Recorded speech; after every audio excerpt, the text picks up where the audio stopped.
At the heart of this story is natural gas. Countries like Ukraine and Russia, they're totally dependent on their energy industries. In fact, Russia was once described as a gas station with nuclear weapons.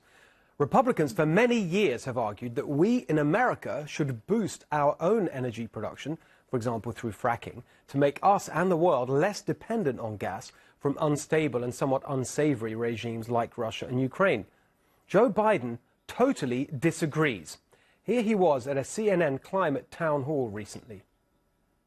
I've argued against any more oil drilling or gas drilling on federal lands, that we can and to stop that.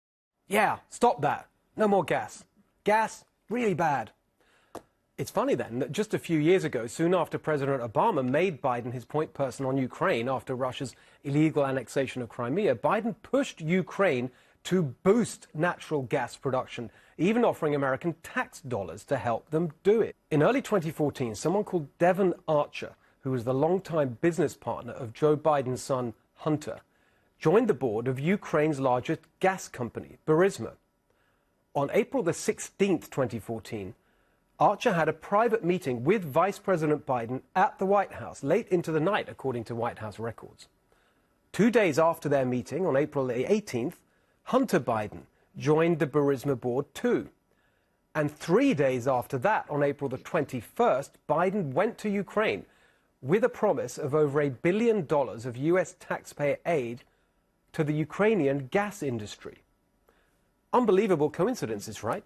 In case anyone thinks this is some crazy Fox News, Peter Schweizer, John Solomon conspiracy theory, let's just use the words of the Washington Post in a commendably pithy headline. As Vice President, Biden said Ukraine should increase gas production.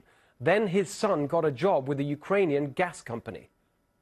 Of all the companies in all the countries in the world, Biden's son joined the board of the one company that would most benefit from his father's offer of billions of dollars of U.S. taxpayer cash in the one country where his dad was acting like some kind of imperial consul whose word was basically law.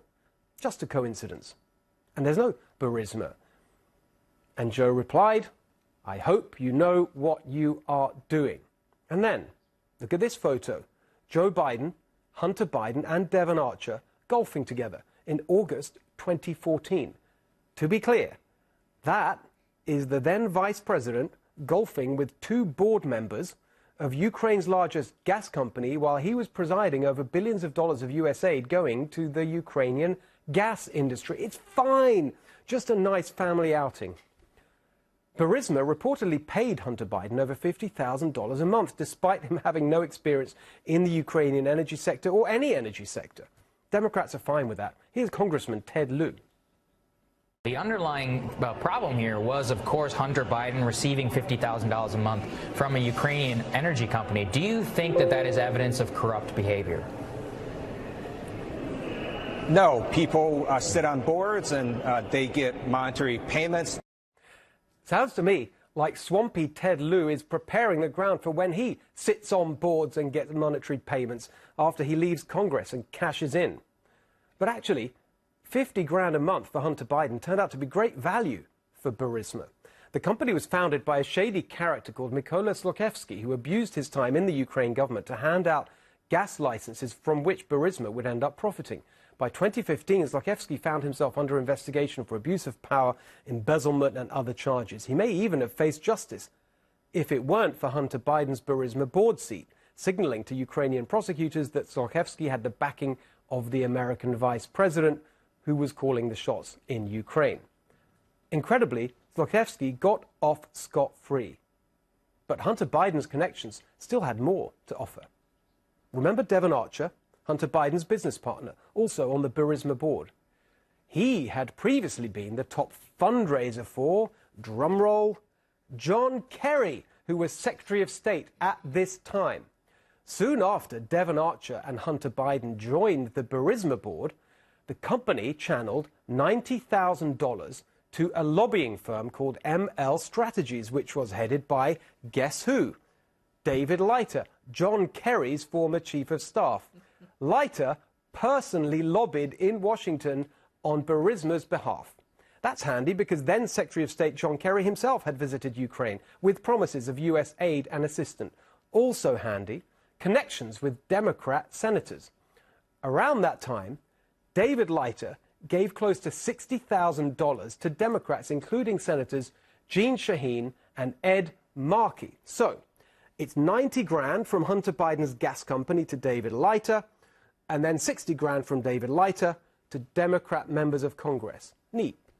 Those bribes, political contributions, really did the business for Burisma. Senators Markey and Shaheen, along with two other senators, wrote to President Obama in June 2014 asking that more U.S. aid be directed towards Ukraine's energy industry, saying, quote, "We should leverage the full resources and expertise of the U.S. government to assist Ukraine in improving its energy efficiency, increasing its domestic production and reforming its energy markets." And look at that. Between 2014 and 2016, the United States provided $3 billion in tax dollar-backed loan guarantees to Ukraine. Now, could we just go back to that letter signed by Senator Ed Markey? What's that line in there? Increasing its domestic production. Production of what? Wind power? Solar? Burning household waste? No, they're talking about increasing gas production. In hot water, they hire agencies known as crisis PR. Today, the establishment in Washington has corruption PR. Introducing Tapper, Todd and Wallace. Are you a politician who's taken bribes from foreign countries in exchange for policy favors? Let us take care of it with our unmatched expertise in denial, dissembling and distraction.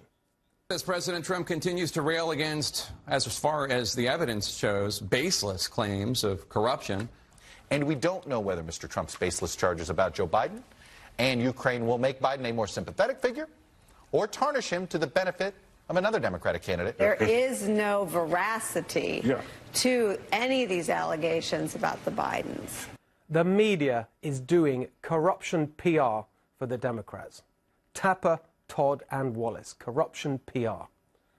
Look, by all means, investigate President Trump.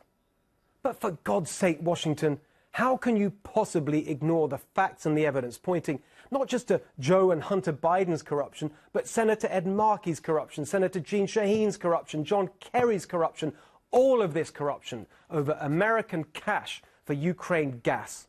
Swampwatch is watching, and so are the American people. Share this, please. These facts need to be widely known. Follow us at Steve Hilton X and at NextRev.